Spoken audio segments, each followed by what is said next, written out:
புத்தாண்டு பொங்கல் நல்வாழ்த்துக்களுடன் அனைத்து ஜவுளி பர்ச்சேஸ்களுக்கும் இலவச பரிசு. ஜெயச்சந்திரன் டெக்ஸ்டைல்ஸ். அதாவது சமீப காலமாக ஒரிசா, கர்நாடகா போன்ற மாநில அரசுகள் உண்மையாக செக்குலராக இருப்போம்னு முடிவு பண்ணியிருக்காங்க. எவ்வாறு கிறிஸ்தவ முஸ்லீம் வழிபாட்டு தலங்களை அரசு நிர்வகிப்பதில்லையோ அதுபோல் ஹிந்து வழிபாட்டு தலங்களையும் நிர்வகிப்பதில்லை. That is the secular governments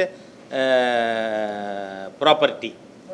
so அந்த மாதிரியாக இருக்கின்ற சூழ்நிலையில் தமிழ்நாட்டில் தற்பொழுது இருக்கின்ற திராவிடியன் ஸ்டாக் அரசாங்கம் ஹிந்து கோவில்களை முழுமையாக சட்டவிரோதமாக அழித்து விடுவது என்று முனைப்பு காட்டி செயலாற்றி வருகிறது. இது கண்டிக்கத்தக்கது, துரதிர்ஷ்டவசமானது. சட்டமன்றத்தில் HRNC மானிய கோரிக்கையில் திரு சேகர் பாபு அவர்கள் கொடுத்திருக்கின்ற திட்டங்கள் எதுவுமே அவர்களால் சட்டப்படி நிறைவேற்ற முடியாது. It is ultra vires their powers. அது அரசாங்கத்திற்கு, துறைக்கு மிகப்பெரிய பின்னடைவை நீதிமன்றங்களிலே கொடுத்திருக்கிறது. The department has got a big jolt in the high court. இப்போது அவங்க தங்கத்தை உருக்கிறேன்னாங்க. கோர்ட் என்ன சொல்லிருச்சு? ட்ரஸ்டி இல்லாமல், அறங்காவலர் இல்லாமல் உருக்க முடியாது. கோவில் பணத்தை எடுத்து நாங்கள் கல்லூரி கட்டுறோம், நாங்கள் அதுக்கும் தீர்ப்பு கொடுத்துட்டாங்க. ட்ரஸ்டி இல்லாமல் யூ கேனாட் ஆக்ட். இப்போ நீங்கள் பார்த்தீங்கன்னா இந்த அரசாங்கத்தினுடைய இது ஒவ்வொரு ஹிந்துவும் புரிஞ்சுக்கணும். இன்றைய தமிழக அரசாங்கத்தின் குறிக்கோள், நோக்கம் எல்லா கோவில்களும் இருக்கிற நிதியை ஸ்குவாண்டர் பண்ணிடணும். எந்த கோவிலும் காசோடு இருக்கக்கூடாது. அந்த மாதிரியான ஒரு முடிவெடுத்து பல ஆண்டுகளாக கோவிலுடைய சொத்துக்கள், அதனுடைய அறக்கட்டளையை டிஜிட்டலைஸ் பண்ணணும்னு கோர்ட்டு உத்தரவு இருக்குது. எவ்வளவு ஆகும்? ஒரு ஏசியோட ஆஃபீஸுக்கு ஒரு கம்ப்யூட்டர் சிஸ்டமும் ஒரு கம்ப்யூட்டர் எக்ஸ்பர்ட்டும் போட்டால் போதாது. நீங்கள் பார்த்தீங்கன்னா கமிஷனர், நான் அதுக்கு அவருக்கு புகார் அனுப்பியிருக்கேன். அறங்காவலருடைய ஒப்புதல் இல்லாமல் ஒரு நயா பைசா கூட அவங்க செலவு பண்ண முடியாது. ஆனால் என்ன உத்தரவு போட்டிருக்காங்க? அதுவும் அரசாணை இல்லை, சர்க்குலர் இல்லை, வாட்ஸ்அப் மெசேஜ் ஒரு ஈவோக்கும் 46 டெம்பிள் எல்லாம் 5 லட்சம் ரூபாய் கட்டணும். 46 டெம்பிள் எல்லாம் 3 லட்சம் ரூபா கட்டணும். 46 டெம்பிள் எல்லாம் 1 லட்சத்துலேருந்து 2 லட்சம் வரை அதனுடைய இன்கம்மை பொறுத்து. இந்த மாதிரியாக ஒட்டு மொத்தமாக வெளிப்படைத்தன்மை இல்லாமல், அதுக்கு சரியான வார்த்தை சொல்லணுன்னா திருட்டுத்தனமாக, ஏன்னா வெளிப்படைத்தன்மை இல்லைங்கிறதும் திருட்டுத்தனமான்னு சொல்கிற அர்த்தம் ஒன்று தான். இந்த அரசாங்கம் செயல்பட்டு கொண்டு இருக்குது. ஸோ இப்போ இந்த அரசாங்கத்துக்கு என்ன நிர்பந்தம் வந்திருக்கு? எப்படியாவது அறங்காவலர் நியமிக்கணும் அப்படின்னு சொல்லி. இப்போது அறங்காவலர் நியமனமும் வெளிப்படைத்தன்மை இல்லாமல் நடந்து கொண்டு இருக்கிறது. அதோடு மட்டும் இல்லை, ஒரு டிபார்ட்மெண்ட்டு அதெல்லாம் எப்படி குவாலிஃபைடு பீப்புள் இருக்காங்களா, அந்த மாதிரியா ஒரு கமிட்டடு ஆஃபீஸர்ஸை வச்சு செயல்படுறாங்களான்னு தெரியலை. அவர்கள் அறங்காவலர் நியமனம் பற்றிய அதுக்கான அப்ளிகேஷன் ஃபார்ம் அதுவே டிஃபெக்டிவ்னு சொல்லி நீதிமன்றத்தில் HRNC டிபார்ட்மெண்ட் ஒப்புக்கொண்டு இருக்குது. உதாரணத்துக்கு சொல்கிறேன்னா, இப்போ ஒரு கோவிலுக்கும் அறங்காவலர் குழு நியமிக்கணும்னு சொன்னால் ஒருவர் மகளிர் இருக்கணும், ஒருவர் பட்டியல் சமுதாயத்தை சேர்ந்தவராக இருக்கணும். அந்த அப்ளிகேஷன் ஃபார்மில் மேல் ஆர் ஃபீமேலுங்கிற காலம் கூட கிடையாது. இதை நீதிமன்றத்தில் ஒப்புக்கொண்டிருக்கு அரசாங்கம். Yes, the application form is டிஃபெக்டிவ்னு. அப்போது அப்ளிகேஷன் ஃபார்ம் டிஃபெக்டிவாக இருக்குதுன்னு சொன்னால் அரசாங்கத்தினுடைய ப்ரூடண்ட் நெக்ஸ்ட் ஸ்டெப் என்ன? Whole process should be started afresh. இதுக்கு கோர்ட்டுக்கு போகணுமா இந்துக்கள்? எவ்வளோ ஒரு மோசமாக, மிக கேவலமாக, கீழ்த்தரமாக இந்த அறநிலைத்துறை கமிஷனரும் அமைச்சரும் நடந்து கொண்டு வருவது என்பது இதிலிருந்து நமக்கு தெளிவாக தெரியுது. அப்ளிகேஷன் ஃபார்மில் பெண்களுக்கு ஒரு இடம் இருக்கணும், பட்டியல் சமுதாயத்தினர் இருக்கணும் அப்படிங்கிற விவரம் கொடுக்கணுமா வேண்டாமா? கொடுக்கலை. சரி, குவாலிஃபிகேஷன் டிஸ்குவாலிஃபிகேஷன் பற்றின இதில் என்னை பொறுத்த வரைக்கும் அதுதான் the best qualification to be a trustee. அதாவது இந்த அறநிலைத்துறையினுடைய ஊழல்களுக்கு எதிராக வழக்கு தொடுத்தவர்க்கு முன்னுரிமை தரப்படும்னு சொல்லியிருக்கணும் நியாயமாக பார்த்தா. ஆனால் என்ன சொல்லியிருக்காங்க அதில் டிஸ்குவாலிஃபிகேஷனில், அறநிலைத்துறைக்கு எதிராக கேஸ் போட்டிருந்தா அது டிஸ்குவாலிஃபிகேஷனுங்கிறாங்க. கேஸ் எதுக்கு போடுறாங்க? ஒருத்தர் ஒரு பப்ளிக் இன்ட்ரெஸ்ட் லிட்டிகேஷன், நீ கோவில் சொத்தை பட்டா மாற்றிருப்ப. இப்போ இதில் ஜெயங்கொண்டானில் நடந்திருக்கு. அந்த ரெட்ட பிள்ளையார் கோவில், அந்த கோவிலுக்கு 30 ஏக்கர் நிலம் இருக்குது. அந்த 30 ஏக்கர் நிலத்தை ரெவென்யூ அஃபீஷியல்ஸு இப்போ என்கிட்ட எஸ்எல்ஆர் காப்பி இருக்குது, ஏ ரிஜிஸ்டர் காப்பி இருக்குது. ஆனால் அதை இப்போ ஒரு கிறிஸ்தவ மிஷினரிக்கு பட்டா மாற்றிவிட்டு அந்த கோவில் அடிச்சிருக்காங்க. சரி, இங்கே முடிச்சூரில் என்ன நடந்தது? முன்னாடி கோவில் இருக்குது, பின்னாடி சர்ச் இருக்குது. கோவில்லையும் பட்டாவுக்கு கேட்டிருக்காங்க, சர்ச்சும் பட்டாவுக்கு கேட்டிருக்கு.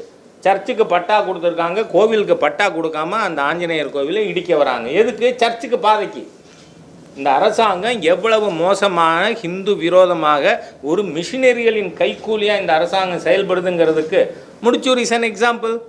ஆகவே இந்த மாதிரியாக இவர்கள் குவாலிஃபிகேஷன் டிஸ்குவாலிஃபிகேஷனில் மிக தவறான ஒரு அணுகுமுறையை கையாண்டு கொண்டு இருக்காங்க. இதில் நீங்கள் பார்த்தீங்கன்னா டிஸ்குவாலிஃபிகேஷனுக்கு முதல்ல இது 7/6/2021 சுவோமோட்டோ கேஸினுடைய ரிட் பெட்டிஷன் நம்பர் 574 2015 போட்ட கேஸுக்கான தீர்ப்பு. 224 பக்க தீர்ப்பில் 75 டைரக்டிவ்ஸ் கொடுத்துருக்கு இந்த சென்னை உயர்நீதிமன்றம். அதாவது கவனமாக ஊடக நண்பர்கள் இதை ஒவ்வொருத்தருக்கும் போய் சேர வைக்க வேண்டியது தர்மத்தின் நியாயத்தின் அடிப்படையில். ஹெச் ராஜா பேசுகிற தப்பாக இருந்தால் அதை மீம்ஸ் பார்த்துப்பாங்க. ஆனால் ஊடக நண்பர்கள் இந்த விஷயத்தை மக்கள்கிட்ட கொண்டே சேர்க்கணும். என்ன சொல்லியிருக்கு? If no hereditary trustees take claim அப்படின்னா என்ன அர்த்தம்? முதல்ல ஹெரிடிட்டரி ட்ரஸ்டிக்கு தான் முன்னுரிமை. ஏன்னா directive number 55, if no hereditary trustees take claim then steps must be taken to appoint non hereditary trustee. The non hereditary trustees must be from the religious denomination. This is paramount. நீங்கள் ஒரு சிவங்கோவிலில் சைவ சம்பிரதாயம், டினாமினேஷனுங்கிறது சம்பிரதாயம், சைவ சம்பிரதாயம் இல்லாதவர் அதில் நியமிக்க முடியுமா? முடியாதுங்கிறது judgment. Judgment is very clear. Point 55, directive 55 says the non-hereditary trustees must be from the religious denomination to which the temple belongs to. அடுத்த வார்த்தை ரொம்ப முக்கியம். Without the political background. நீங்கள் பார்த்தீங்கன்னா இந்த ட்ரஸ்டீஸ் அப்பாயின்மெண்ட் அப்ளிகேஷன் ஃபார்மோ சர்க்குலரோ வெப்சைட்டில் ஏற்றவே இல்லை, இன்னி வரை ஏற்றலை. அது எப்படி அப்போ சரியாக இருக்க முடியும்? திருட்டுத்தனமாக கரவேட்டிக்காரனை கொண்டு அங்கே ட்ரஸ்டியாக போடுறதுக்கான முயற்சி இது. ஏன்னா ஜட்ஜ்மெண்ட் இதில் directives 55 clearly chase without the political background. அதுக்கப்புறம் 63 இது that's more explicit. All the employees and trustees concerned with the temples are made to be governed by the Tamil Nadu government servants conduct rules. There shall be prohibition for the person with political background to be appointed as a trustee or employee of the temple in any cadre. ஈவேரா சிலைக்கு மாலை போட்டவனா அர்ச்சகராக அறிவித்தாங்க August 15. How can they do? கிளியராக இருக்குது judgement. இந்த judgement 7/6/2021 இந்த சர்க்கார் திராவிடியன் ஸ்டாக் சர்க்கார் வந்த பிறகு without person with political background to be appointed as a trustee or employee of the temple in any cadre in view of Rule 14 of the Tamil Nadu Government Servants Conduct Rules. அப்போ இந்த judgement ரொம்ப தெளிவாக இருக்குது.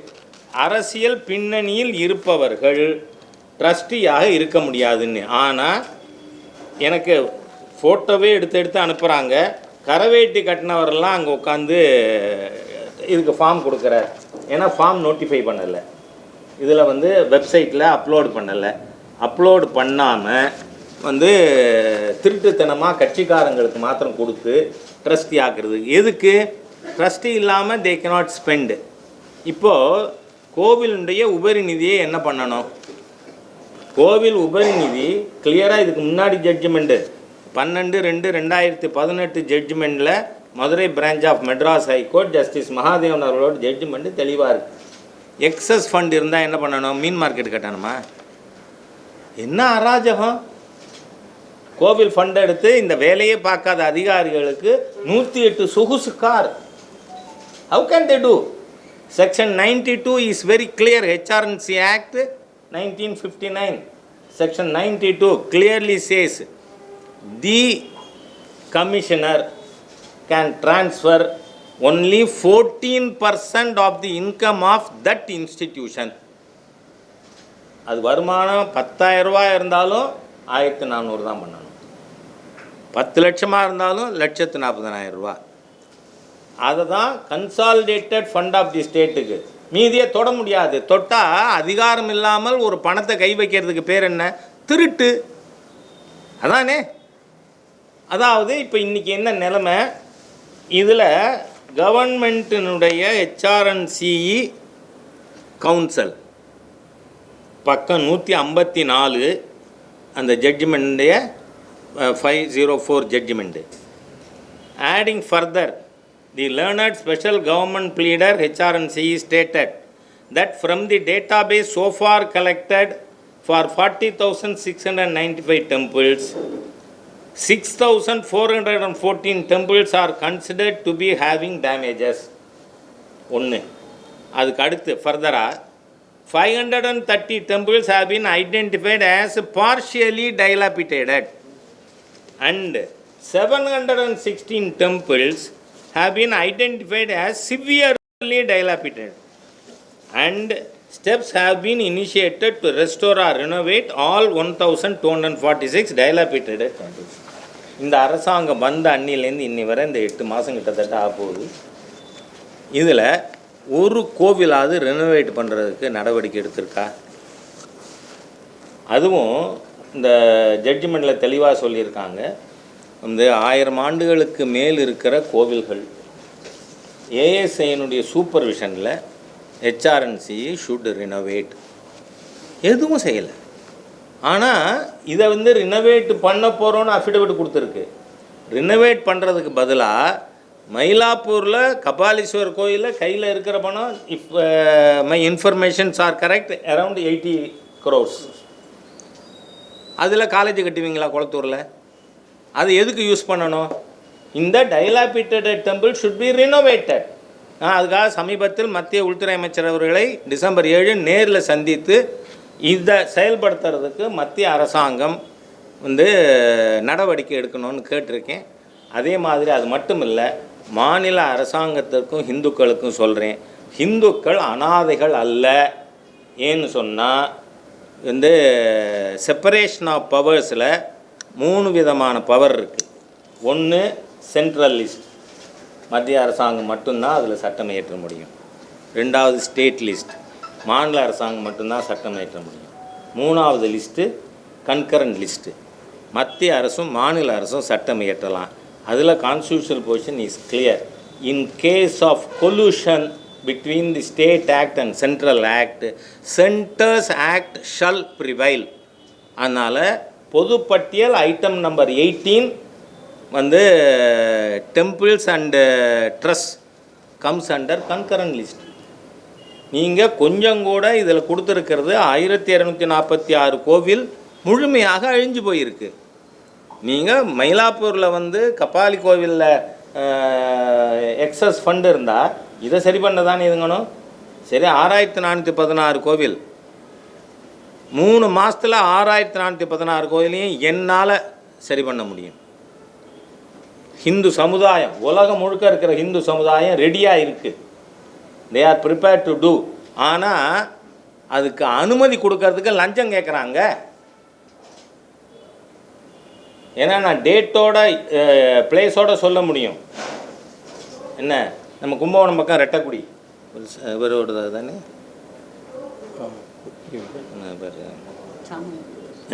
சாம்பமூர்த்தி, ரெட்டக்குடி 2018 மே மாதம் அதில் ஒரு மிகப்பெரிய உயரிய அரசாங்க பொறுப்பிலேருந்து ரிட்டையர் ஆனவர் ஓடி வர, ராஜா நீ தான் காப்பாற்ற முடியும், நீ தான் காப்பாற்ற. என்ன ஆச்சு, கவலைப்படாது, உட்கார். நான் அனுமதி வாங்கி தான் கும்பாபிஷேகத்துக்கு ஏற்பாடு பண்ணியிருக்கேன். மே 5ஆம் தேதி கும்பாபிஷேகம் வச்சுருக்கேன். நீ கும்பாபிஷேகம் நடத்தினா கோவில் பேரை சொல்லி வசூல் பண்ணிட்டேன்னு ஒன்று பிடிச்சி ஜெயிலில் போட்டுவேன்னு என்னை மிரட்டுறான். ஏன்னா அவங்க கேட்ட 3 லட்ச ரூபா நான் தரல. அப்போ மிஸ்ஸஸ் ஜெயா கமிஷனராக இருந்தாங்க. அவங்கள்ட்ட பேசி உடனடியாக வித்தின் ½ அன் ஹவர் அந்த ஈஓவை வார்ன் பண்ணிவிட்டு அந்த கோவிலை கும்பாபிஷேகம் நடத்த வச்சு. ஒரு கோவில் அப்படி பண்ண முடியுமா? The whole system is corrupt. ஒவ்வொரு அதிகாரியும் ஹெச்ஆர்என்சி டிபார்ட்மெண்ட்டில் இருக்கிறவர் யாராக இருக்கணும்? பக்திமானாக இருக்கணும். சும்மா இந்த ஈவேரா அண்ணாதுரை பேசி பிரயோஜனம் இல்லை. You should have faith in the religion. ஏன்னா அந்த HRNC department it is not a secular institution. எங்கிட்ட வாட்ஸ்அப்பில் இருக்குது வந்து மதசார்பற்ற அறங்காவலரான் பெருமாள் கோயிலுக்கு. பெருமாள் கோயிலுக்கு எப்படி மதசார்பற்ற அறங்காவலர் வருவார்? கோவிலுங்கிறது மதம் சார்ந்தது தானே. ஆகவே இந்த அரசாங்கம் எப்படியாவது கோவிலோட பணத்தை ஸ்குவாண்டர் பண்ணிடணும். நாளைக்கு ஏன்னு சொன்னால் ஒரு கோவில் அரசாங்கம் எடுக்குதுன்னு வச்சுங்க, it is taken over at as functioning temple. பூஜை நடக்குது, உண்டியல் இருக்குது, வருமானம் இருக்குது. அதனால தானே அறநிலைத்துறை எடுக்குது. அதனுடைய தார்மீக கடமை ஒரு கோவில் கூட அறநிலைத்துறை கட்டலை.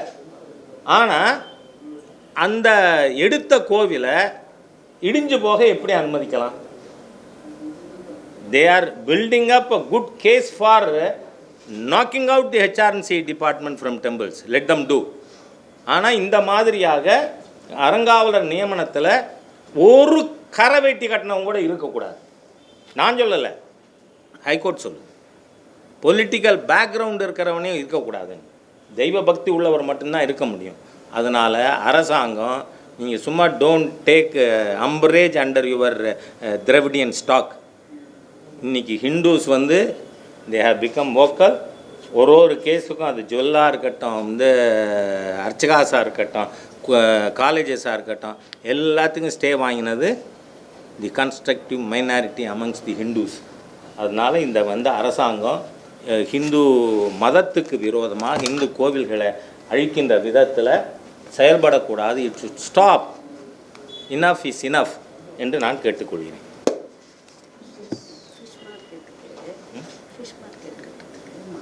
வேங்கீஸ்வரர் கோயில் அந்த குளத்தை வந்து அகற்ற வேண்டும் நீதிமன்றத்தில் தீர்ப்பு சொல்லப்படுது. இது இதுவரை அகற்றப்படவில்லை. இது வந்து சேகர் பாபுரது விழா எடுக்கும்போது அவர் என்ன சொல்றாரு, அது சில ஆலோசனைகள் நடத்த வேண்டியது, ஆலோசனைக்கு பின்பு தான் அதை செயல்படுத்த முடியும்னு சொல்றாரு. ஆனால் நீதிமன்ற தீர்ப்புப்படி அந்த அகற்றப்பட வேண்டும் நீங்க சொல்றீங்க. அதை பற்றியான சார் இப்போ வெங்கடேஸ்வர் கோயில் மட்டும் இல்லை, இப்போ குயின்ஸ்லாண்டுக்கு ஏற்கனவே ஜட்ஜ்மெண்ட் வந்திருக்கு.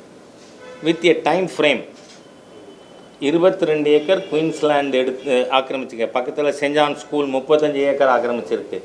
அது தவிர அந்த ஊர் panchayat president he has occupied a lot of area. மொத்தம் அதனுடைய நிலப்பரப்பு கோவிலோடது 177 ஏக்கர். ஆனால் குயின்ஸ்லாண்டில் இன்னும் கை வைக்கலை. ஆனால் ஸ்ரீபெரும்புதூரில் 15 சென்ட் பட்டா இடத்துல இருந்த கோவிலை போய் இடிச்சிருக்காரு. அதனால் தமிழ்நாட்டில் அராஜகம். நான் சொன்ன மாதிரியா ஜெயங்கொண்டம் பக்கத்தில் இருக்கிற பிள்ளையார் கோவில் இடித்ததும் சட்டவிரோதம். இது எல்லாத்தையும் அரசாங்கம் கட்டி கொடுக்கணும்னு உண்ணாவிரதம் போராட்டம் திட்டமிடப்பட்டு வருகிறது. அதே மாதிரியா குயின்ஸ்லாண்டுக்கு டைம் பாராக எடுத்து வெங்கீஸ்வர் கோயில் இதுவும் சொல்கிறேன். ஏன்னா நான் குயின்ஸ்லாண்டு பற்றி 5 வருஷமாக பேசிட்டு இருக்கேன். அவர் நீங்கள் என்ன கிஷ்கிந்தா தானே. நீங்கள் ஒரு மினிஸ்டர் வந்து என்ன ஒரு குவாலிஃபிகேஷனில் மினிஸ்டர் ஆகிறாருன்னு பாருங்கள். கட்ட பஞ்சாயத்து பண்ணினா மந்திரி, அதுவும் அறநிலைத்துறைக்கு. ஏன்னா இதில் வந்து இவர் கோவில் சம்பந்தமாக இவர் கட்ட பஞ்சாயத்து பண்ணது மாவட்ட செயலாளராக இருந்தப்போ அதுக்கான எவிடன்சஸ் எங்கிட்ட இருக்குது. ஆகவே ஒரு மோசமான நபர் கோவில் நிலங்களை காப்பாற்ற வேண்டும் என்ற எண்ணம் இல்லாமல் கோவில் பணத்தை விரயமாக்கணும். அது என்ன ஃபிஷ் மார்க்கெட்டு கட்டுவாங்களா? 3 கோவில் பணத்தை இங்கே கொண்டு வந்து, வாட் இஸ் திஸ்? அது எப்படி சரியாகும்? உடனே சில பேர் நான் அதை வந்து கண்டம் பண்ண உடனே வந்து நீங்கள் ஃபிஷ் சாப்பிட மாட்டீங்கன்னு, அது எருமத்தோல், நம்ம எப்படி என்னத்தை சொல்ல முடியும்? You cannot use it for non religious purposes. The excess fund, justice Mahadevan அவர்களோட ஜட்ஜ்மெண்ட் தெளிவாக சொல்லுது, எக்ஸஸ் ஃபண்டு இருக்குமானால் that has to be used for the temples which don't have enough income to maintain it. அதுதானே பண்ணணும். நம்ம அதை update பண்ணால் இந்த திராவிடியன் ஸ்டாக்னாலே அது வந்து அது ரொம்ப பெரிய இஷ்யூ. திராவிடியன் ஸ்டாக்னாலே முட்டாள்கள் கூட்டம் தான்.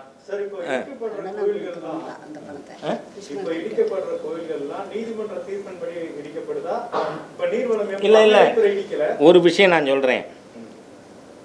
இதில் பட்டாவே இருக்குது, நான் மென்ஷன் பண்ணியிருக்கேன் எப்படி இடிச்ச. அந்த டிஎஸ்பியும் அந்த டிஆர்ஓவும் அவங்க சொந்த பணத்தில் அதை கட்டி கொடுக்கறதுக்கு போராட்டம் துவங்கும். அதே மாதிரி தான் 30 acre, I have got every evidence.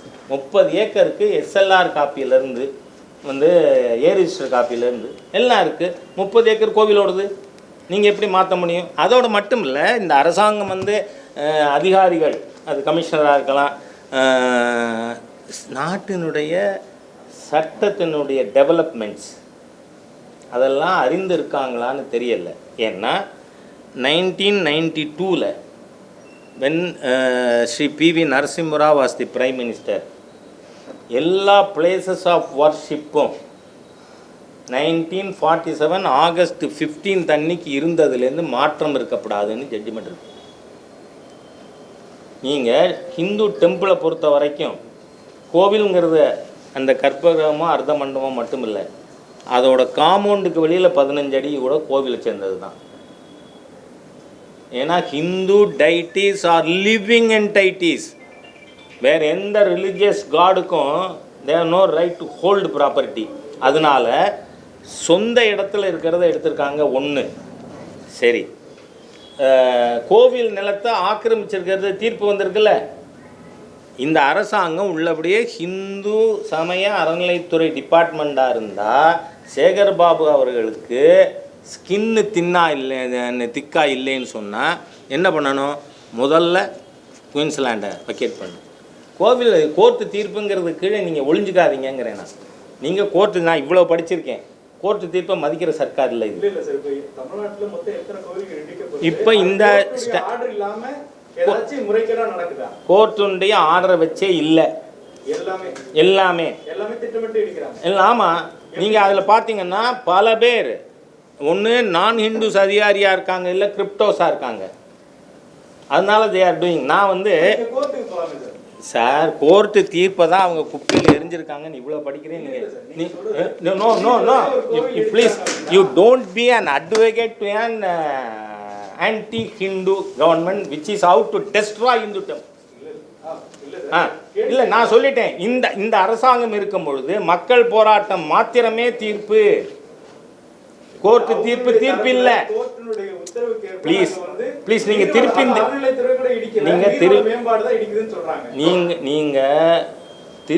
திருப்பியும் இந்த கேவலமான ஹிந்து விரோத அரசை டிஃபெண்ட் பண்ணுற மாதிரி கேட்க வேண்டாம்.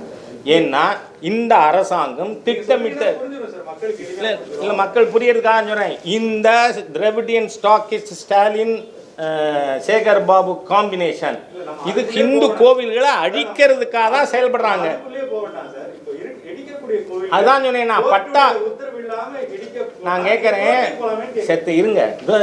நீங்கள் புரியாத மாதிரியா என்னை ஏமாற்ற வேணாம், மக்களை ஏமாற்ற வேணாம் ப்ளீஸ். நான் சொல்கிறேன், ஜெயங்கொண்டம் பிள்ளையார் ரெட்ட பிள்ளையார் கோவில் 30 ஏக்கர் அவங்க சொந்த இடத்துல இருந்ததை இடிச்சிருக்காங்க. அதுதான் சொல்ல வரேன், ஹிந்து கோவில்கள் இருக்கக்கூடாது. ஆமாம், ஏன் நான் சொல்றேன், இங்க பாருங்க, நான் என்ன சொல்றேன், சிவில் ஒர்க் எல்லாம் இவங்க செய்யறதே ஊழலுக்கா? சார், இல்ல, சார், சேகர் பாபு வந்து நீங்க அறநிலைத்துறையை வெளியில போங்கிறேன்னா தாண்டு பொங்கல் நல்வாழ்த்துக்களுடன் அனைத்து ஜவுளி பர்ச்சேஸ்களுக்கும் இலவச பரிசு. ஜெயச்சந்திரன் டெக்ஸ்டைல்ஸ்.